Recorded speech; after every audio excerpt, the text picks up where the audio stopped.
Hi, I'm Rigger, this is Your Right, and today we're going to continue down the path of the Avatar. Last time we met some old friends, and maybe gained a little bit of wisdom on how we should approach problems in front of us.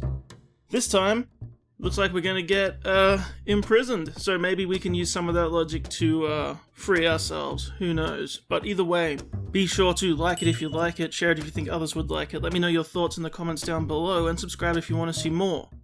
Let's do it. See you on the other side. Alright, and that was Imprisoned. This is an episode that I've heard about. Like, it's one of those ones that's being talked about a lot, especially when the movie came out, obviously, because it's one of the ones pointed to as how terrible it was handled there. Because you have the story of a bunch of earthbenders held prisoner, except in the film they're held prisoner in, like, a dirt mine, where they're literally surrounded by earth at all times and just didn't do anything about it. Then they have the terrible earthbending sequence where, it's just so unimpressive and so uninspired. So I was looking forward to it when I realized it was going to be this episode, which I picked up pretty quick just with the blurb about what was happening. Real quick, I'll just give a plot rundown in like 30 seconds, because it's quite a simple plot. That doesn't mean it's not good. The gang run across an earthbender, but when they try and talk to him, he runs. So the gang find a village of oppressed people where the Fire Nation is in control and they suppress earthbending, and if you are caught earthbending, you will be sent to an offshore facility and taken away. Katara, through trying to be a good Samaritan, convinces our young earthbender to use his powers to save the man, but the man turns them in. He is taken to the offshore facility. Katara, of course, feels responsible, uses trickery to get herself captured in order to break him out. Arriving, she finds all the earthbenders there have broken spirits and no real drive to save themselves. They just want to survive, not, break free. Using some trickery and intelligence again, she coordinates with Aang and Sokka to stage a intelligent little prison break, and in the end, the people fight back for their freedom and escape back to their villages to once again take up their brand, take up the fight, and push the Fire Nation back. All good stuff. What do I think of the episode? I think this was really good, really solid.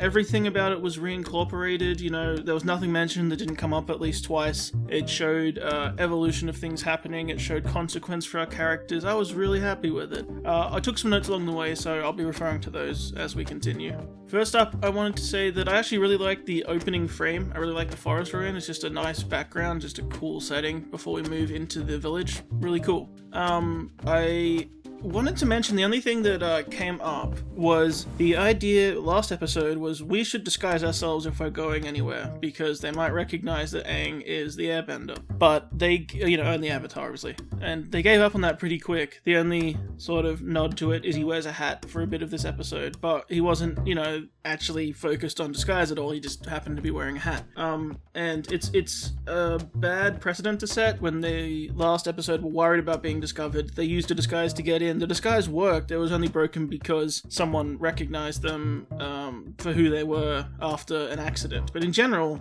now you've set the idea, you'd almost expect them to constantly be putting Aang in disguise. Now that would get probably boring and annoying, and the joke would get old, and then you don't see as much of your character design, but it's just now that they've brought it up, every time they get, recognized or caught because they're not in disguise will feel kind of weird. When the episode opened, or not opened, but when we got to the village at least, when we were chasing the Airbender and the Earthbender, and the Fire Nation muscled in, and they did the classic extortion, rates just went up, pay us more, and we learn about the plight of the people here. I actually really like the serious tone that they put on it, because Katara was obviously very, you need to fight for what's right, and, we can't let them oppress us, so what's the worst that can happen? They can take us away. They can do to my family what they did to his father and take him, and we never see him again. This is real serious, it's not kids stuff. And that's really nice to put in there. And they'll bring it up again later when Katara does her first inspiring speech to the prison camp. It doesn't work. Not just that these people's spirits are broken, but there's real danger here. It's not just inspiring speeches make this work, And that elevates it above a lot of anime and cartoons in general, especially for children's stuff. It's usually we get down and then, at the peak of well, through the trough, I guess, of things being their worst, we do big inspiring speeches, rally together, and come out on top. It's not exactly what happens, and it's nice.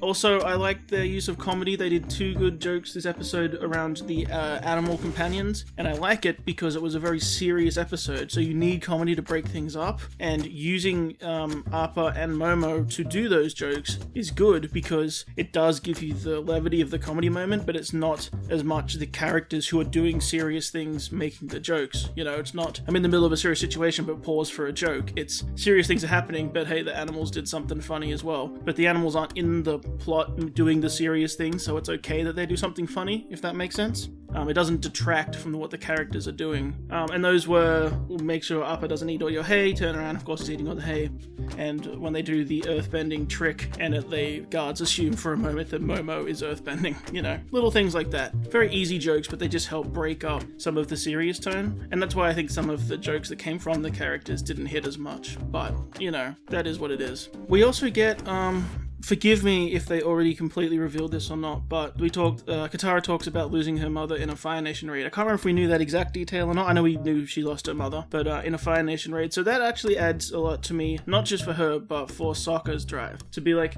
no, like, he wants to protect people, and he wants, you know, he has an endless hate for the Fire Nation, but it's not just, you know, he wants to be big and tough. Like, no, they actually killed part of his family. So, you know, it adds that little layer behind all of their actions, and that's quite nice. And we talk about, of course, Katara's necklace, which I thought that's a really nice thing they're putting in, and you can see they put in the extra detail and highlighted it in that conversation. But, you know, they will, of course, use it for the end of episode hook, which I quite like too. I hope there's something to it, you know, not just, I don't know exactly how it would get tied in, like if it's some sort of thing people are supposed to recognize. It's not just a necklace, you know, it means something, because we have Zuko pick it up, but I'm wondering if he recognizes it or, you know, in some other fashion. I'm hoping that it's more than just give him my necklace back next time they see him. I'm hoping he's like, this necklace, that means, you know, etc. Could be cool stuff there. Or maybe he doesn't know, but Iroh knows or something. I did make a point here that the old man is a little snitch, and how dare he.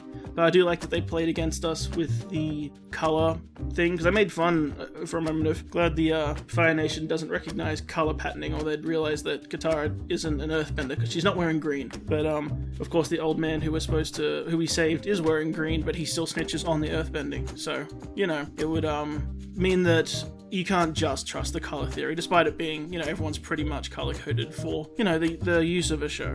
Also, I like Katara's plan. It's a smart plan, and it will get reincorporated later, you know, faking the earthbending. It's fun to be like, okay, we can't earthbend, but we can use other skills to make it look like we can. And then they'll use that at the end as well. Again, reincorporation. Some planning went into the actual plot of this. I also really like the Fire Nation's base / mine thing design. It's very ominous and industrial. I said it reminds me of like a Sith lair. If you said that a Sith Lord lived there, I'd believe you. Also, yeah, I like the setup of Earth. Well, there is no Earth around. What are you gonna do? You know, which is again the entire point missed in the film. But then they have to problem solve, and they do get them some Earth using the coal, and that's very smart. I wrote here smart Aang, again showing some wisdom that like, hey, they are burning something. It's probably coal, which means that Earth. So yeah, great work. I also wanted to shout out the voice acting this episode, because you have 2 great voices in here.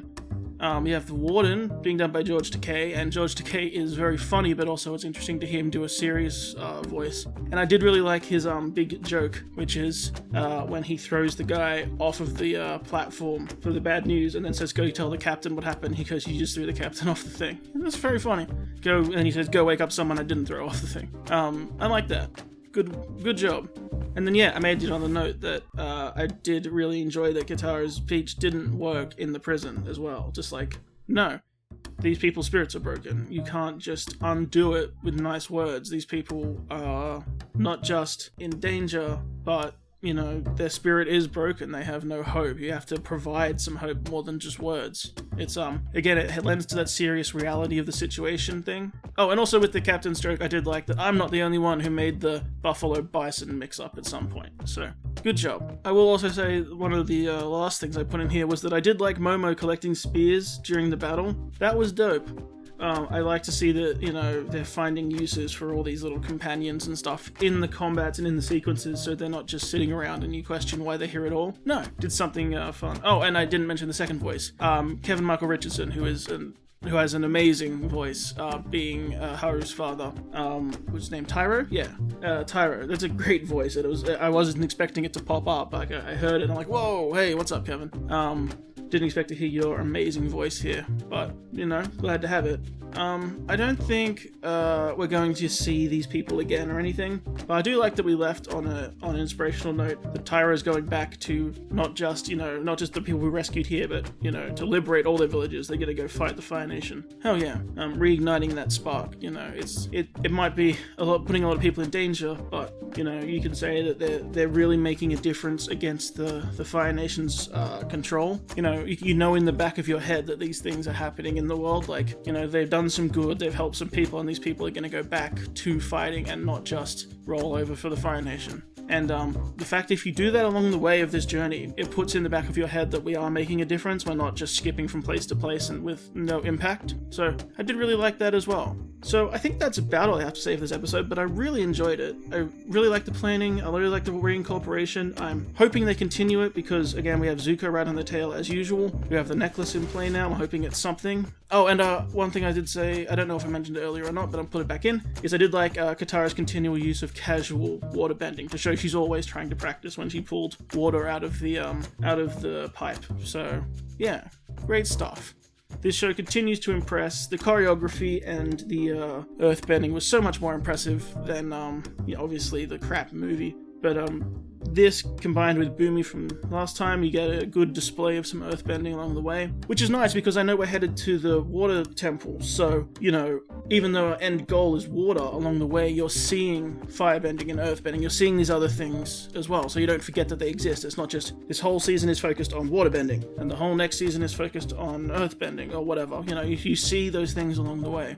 The world is fluid, the world has these elements through it. So that's really cool. And you do get to see more oppression from the Fire Nation, that it's not just Zuko and random people we run into. No, there are people being oppressed all over the world, and these things make a difference. So, really cool. I can't wait for the next one. I think that's everything. So, YouTube things, ding. Thank you so much for joining me. And remember, until next time, no matter how badass you think you are, take swimming lessons. It will help you in the future. Anyway, until next time, my name is Rigger. I hope you have a wonderful day. And I hope I did alright.